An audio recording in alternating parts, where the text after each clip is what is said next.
शर्मा सचदेव वर्ष 2015 सरस्वती सम्मान के लिए चयनित। डोगरी और हिंदी भाषा की मशहूर लेखिका पद्म सचदेव को 12 अप्रैल 2016 को वर्ष 2015 के सरस्वती सम्मान के लिए चुना गया। सचदेव को यह सम्मान डोगरी में लिखी गई उनकी आत्मकथा चित्त चेते के लिए दिया जाएगा। पद्म सचदेव का जन्म 17 अप्रैल 1940 को जम्मू में हुआ था। वे डोगरी भाषा की पहली आधुनिक कवयित्री हैं। मेरी कविता मेरे गीत के लिए उन्हें 1971 में साहित्य अकादमी पुरस्कार प्राप्त हुआ। उन्हें वर्ष 2001 में पद्मश्री और वर्ष 2007-08 में मध्य प्रदेश सरकार द्वारा कबीर सम्मान प्रदान किया गया। राम बहादुर राय इंदिरा गांधी राष्ट्रीय कला केंद्र के प्रमुख नियुक्त। केंद्र सरकार ने 14 अप्रैल 2016 को वरिष्ठ पत्रकार राम बहादुर राय को राजीव गांधी द्वारा स्थापित इंदिरा गांधी राष्ट्रीय कला केंद्र के नए प्रमुख के तौर पर नियुक्त किया। वरिष्ठ पत्रकार राम बहादुर राय को चिन्मय खान की जगह नियुक्त किया गया। इस कला केंद्र को केंद्र सरकार द्वारा फंड किया जाता है और इसे 1985 में पूर्व प्रधानमंत्री इंदिरा गांधी की याद में स्थापित किया गया था। राय ने उस 20 सदस्यीय टीम की अगुवाई करके, जिसमें सोनल मानसिंह, चंद्र प्रकाश द्विवेदी, नितिन देसाई के अरविंद राव, रति विनय झा, प्रोफेसर निर्मला शर्मा, हर्ष न्योतमा, पद्म सुब्रमण्यम, सरयू जोशी और प्रसून जोशी शामिल हैं। राफेल लड़ाकू विमानों पर डील फाइनल स्टेज में भारत देगा 60,000 करोड़ रुपए। फ्रांस से 36 राफेल लड़ाकू विमानों की खरीद के मुद्दे पर चल रही बातचीत अंतिम चरण में पहुंच गई है। फ्रांस और भारत कीमत के मुद्दों पर अपने मतभेदों में कमी लाने से सफल हो गए हैं। सरकारी सूत्रों ने बताया है कि अब तक करार पूरा नहीं हुआ है, लेकिन यह अंतिम चरण में है। सूत्रों ने बताया कि कॉन्ट्रैक्ट को लेकर बातचीत काफी सकारात्मक दिशा में चल रही है और 1 महीने के भीतर इसे फाइनल किया जा सकता है। उनके मुताबिक इस कॉन्ट्रैक्ट को 59,500 करोड़ रुपए में फाइनल किया जा सकता है। बता दें कि फ्रांस ने इस डील के लिए 80,000 करोड़ रुपए से बातचीत शुरू की थी, जिसमें वेपन्स का पूरा पैकेज, ट्रेनिंग और 50% ऑफसेट चार्ज शामिल था।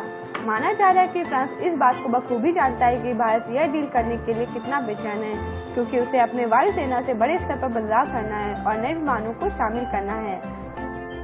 बॉक्सर मनोज कुमार को मिली जीत। 26 नवंबर को मिलेगा अर्जुन पुरस्कार। 2010 के कॉमनवेल्थ गेम्स में गोल्ड जीत चुके बॉक्सर मनोज कुमार एक बहुत बड़ी जीत मिली है, जिसके तहत अब उन्हें एक खास समारोह में देश के सबसे प्रतिष्ठित अर्जुन पुरस्कार से नवाजा जाएगा।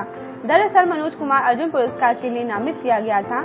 अर्जुन पुरस्कार के लिए पूर्व भारतीय क्रिकेट कप्तान कपिल देव के नेतृत्व में बनाई गई चयन समिति ने बॉक्सर जय भगवान के नाम की सिफारिश की थी। मनोज इसके खिलाफ कोर्ट पहुंच गए। दिल्ली हाई कोर्ट में फैसला मनोज के पक्ष में सुनाया। इसके बाद खेल मंत्रालय ने पुरस्कार के लिए उनका नामांकन स्वीकार किया और अब उन्हें 26 नवंबर को इस पुरस्कार से सम्मानित किया जाएगा। उन्होंने कहा, मुझे खेल मंत्रालय से मिला है। खेल मंत्री सर्बानंद सोनोवाल 26 नवंबर को 5 बजे मेजर ध्यानचंद राष्ट्रीय स्टेडियम में होने वाले समारोह में मुझे अर्जुन पुरस्कार प्रदान करेंगे। मनोज ने कहा, चयन समिति ने मेरे साथ अन्याय किया था, मैंने लड़कर यह पुरस्कार हासिल किया है। सुष्मिता पांडे राष्ट्रीय स्मारक प्राधिकरण की अध्यक्ष नियुक्त।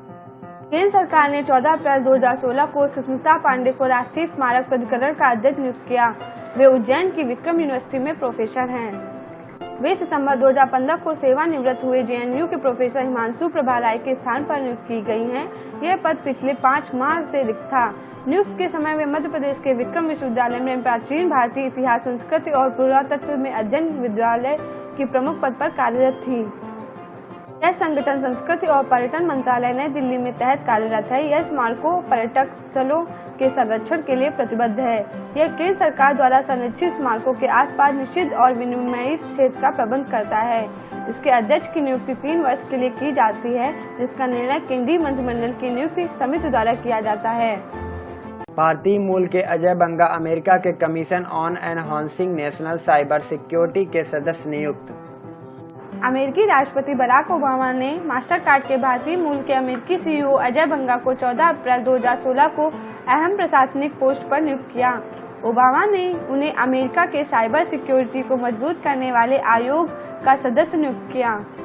इस कमीशन में कुल 9 मेंबर्स हैं और बंगा उनमें से एक होंगे। राष्ट्रपति ओबामा ने कहा कि बंगा को इस कमीशन में इसलिए नियुक्त किया गया क्योंकि वे काफी अनुभवी हैं।